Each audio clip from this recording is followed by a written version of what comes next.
Do you know who the dumbest character in Dandadan is? What about who's the tallest, the oldest, or what about the most beautiful? Well, today I'll go over every single record holder in Dandadan. So let's get started with the record holder for the absolute dumbest character in the series. And yeah, that's easily the Evil Eye. I mean, Turbo Granny said he's literally just like a newborn child that only wants to play and have fun. Although, yeah, his idea of fun is butchering everyone. See, Evil Eye doesn't really understand the difference between right and wrong, so to him, killing humans is the same as playing with them. But not only that, when he was at Kami High, he was a total maniac in class, being super loud and annoying. He doesn't even know how to use chopsticks, so he eats with his hands, and everyone was either straight up terrified of him or just completely weirded out. So yeah, as the Evil Eye is literally just a little kid, he's obviously the dumbest. But who is the smartest? Is it Okarun? I mean, he's incredibly book smart and knows everything about aliens and all that supernatural nerdy stuff. But although Okarun's smart, Momo gotta be the smartest. Yeah, just hear me out, guys. Although she might not be the greatest at school, Momo's got such high intelligence that some have even called her a genius. Yeah, she's insanely sharp when it comes to quick thinking, problem solving, and coming up with wild but brilliant strategies on the spot. Like during the Mongolian deathworm fight when Momo literally set Gigi's house on fire just so firefighters would hose it down, which forced the Tsuchinoko out of the ground so it wouldn't suffocate, exposing it to sunlight, which finally killed it. That's super clever, right? She also quickly pieced together the true meaning of the Great Serpent legend, something people misunderstood for centuries, and used it to stop a volcanic eruption. Yeah, she turned Tsuchinoko's corpse into a conduit and used hot spring water to cool down the lava. Who even thinks of that? And don't forget that she literally let the Flatwoods monster smash her into the wall until a crate was large enough for her and Okarun to be outside of the Ayase residence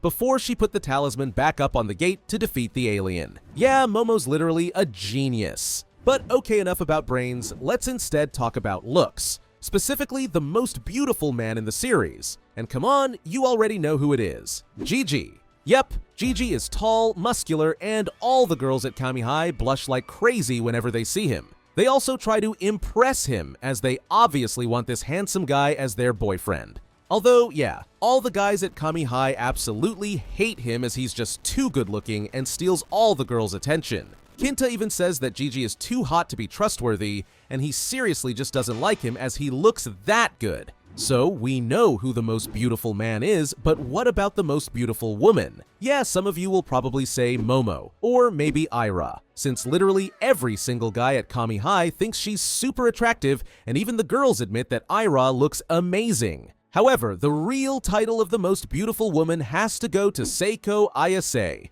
I mean, with her long snow-white hair and youthful appearance, she does not look like an old grandma. Not only that, but everyone thinks she looks beautiful. Like, her beauty's so next level that people even call her bewitching.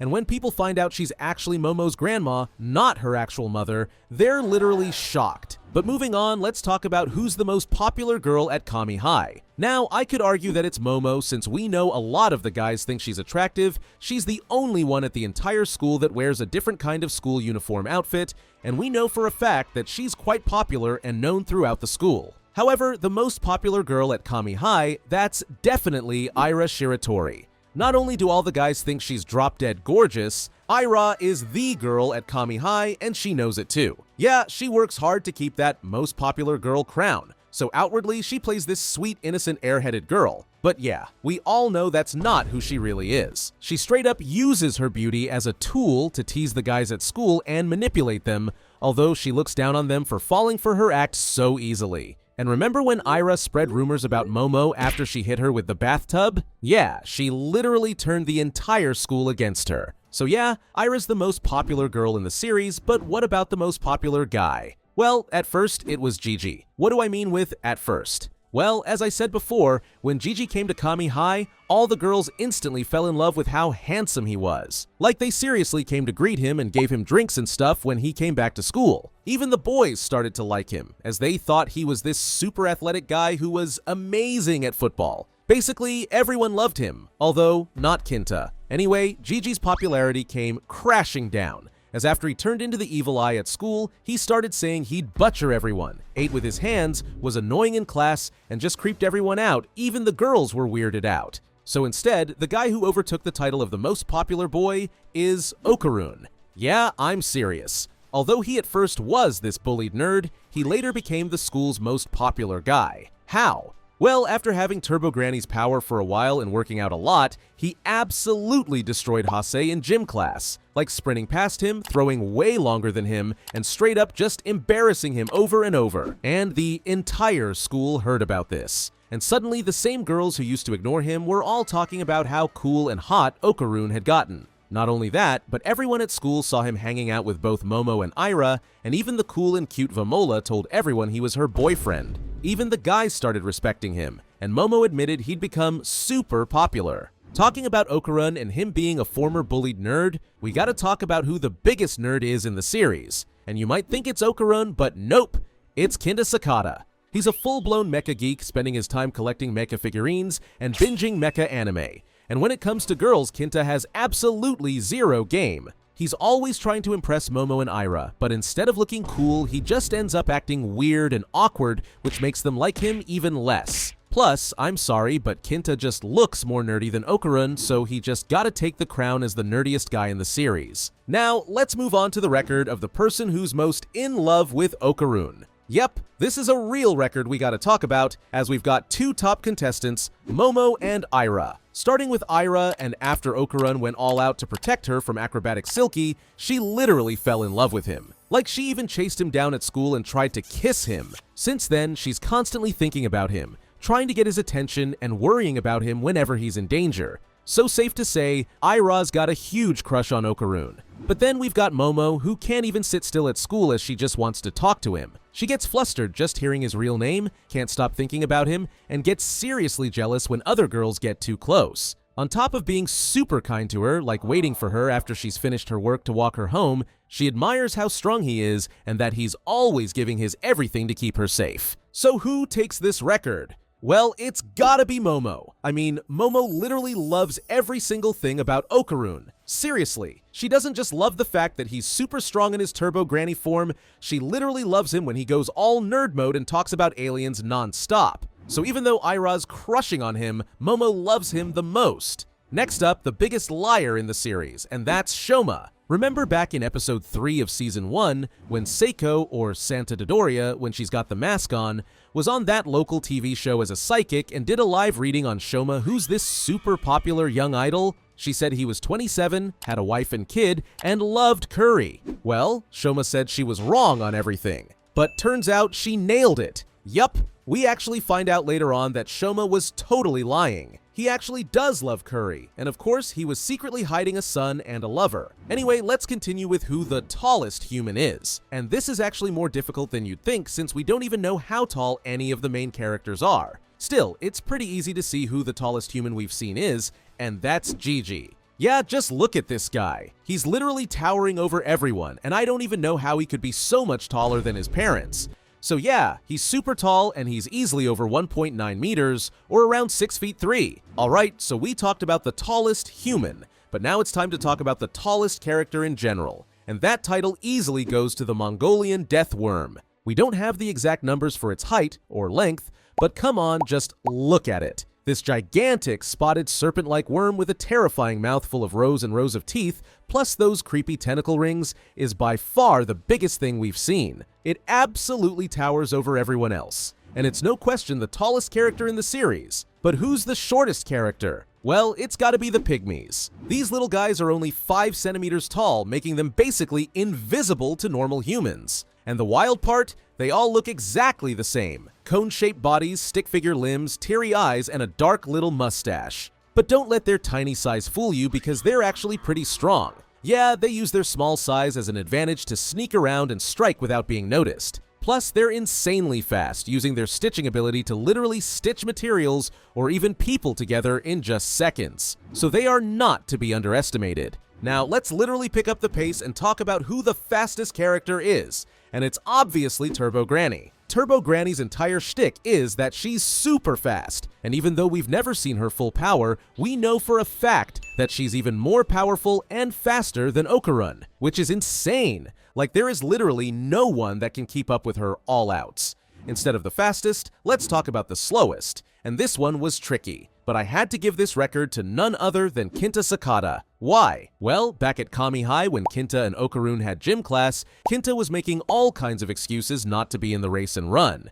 And I'm sorry, Kinta, but you just don't look very fast. So, yeah, that's basically all I had to go for. Now, let's continue by talking about the strongest characters in the series, and let's start with the strongest ever human. And that human is Seiko Ayase. Although she's literally a grandma, she's insanely fast, has crazy reflexes, and with her trusty bat Nessie, she can swing so hard it literally leaves craters in the ground, like when she faced Evil Eye. Plus, she dodged all of the yokai's attacks. She's also a genius tactician, setting up traps, barriers, and strategies that completely outsmart her enemies, like when she fought Turbo Granny inside Okarun's body. Plus, even without Nessie, she can take down just about anyone with her hand-to-hand combat. But what truly makes her the strongest human in the series is her ability to borrow power from gods. Yup, she borrows powers from the gods that reside within regions, with her main region being Kamigo City where she lives. That basically turns areas into no-go zones for evil spirits. But what about the strongest ever yokai? Well, the record holder for that title is obviously Reiko Kashima. With her mirror, Reiko can literally attack from anywhere there's glass. Yes, she can stick her hands through shards, mirrors, or even windows to grab or punch you, and she can manifest multiple hands at once to completely overwhelm her enemies. The range of her connection to glass is also wild, as Reiko once used shards of glass scattered around Tokyo's empty space to form a giant fist and absolutely annihilated the Kur's battleship. But it gets crazier, as she can also trap people inside her mirror. Yeah, if your reflection shows up in her mirror, you're done. You get sucked into an alternate dimension where she's basically a god. She's even trapped the entire Kur army at once, proving there's basically no limit to what or how much she can seal away. Like, just look at this. On top of all that, she's terrifyingly durable and insanely strong. Seiko even once said that no one can ever defeat Reiko.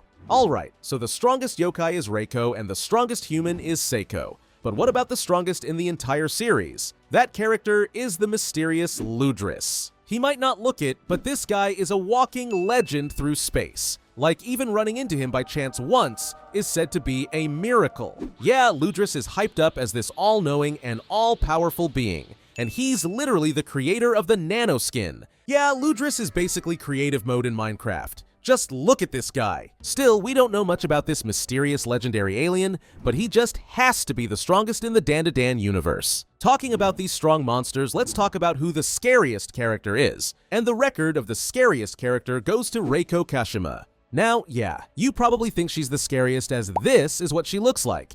But it gets way worse. As Reiko can perfectly mimic anyone's voice to trick you, she can possess people if they look at their own reflection in her mirror, and if you ever make her mad, well, good luck. After 10 o'clock at night, she'll literally come for you. And if you don't come outside, she'll scream and shake the entire place until morning when she finally disappears. So, yeah, Reiko's a literal nightmare. But who's the cutest? That's obviously Chiquitita. Yeah, Mr. Mantis Shrimp's son is just the cutest ever. Like, with his aviator hat and his overall outfit, I totally understand why Aira is obsessed with this cutie. Some other records that need to be mentioned are Best Football Player, and come on, you already know who this belongs to, the Evil Eye. Not only does he have a super powerful right leg, kicking his grudge balls so hard he can take down anyone. We also saw him play football at Kami High, again having the force to send the kids flying into the goal. Next, Best Chef, and yeah, it's Seiko. She cooks for her and the gang every day,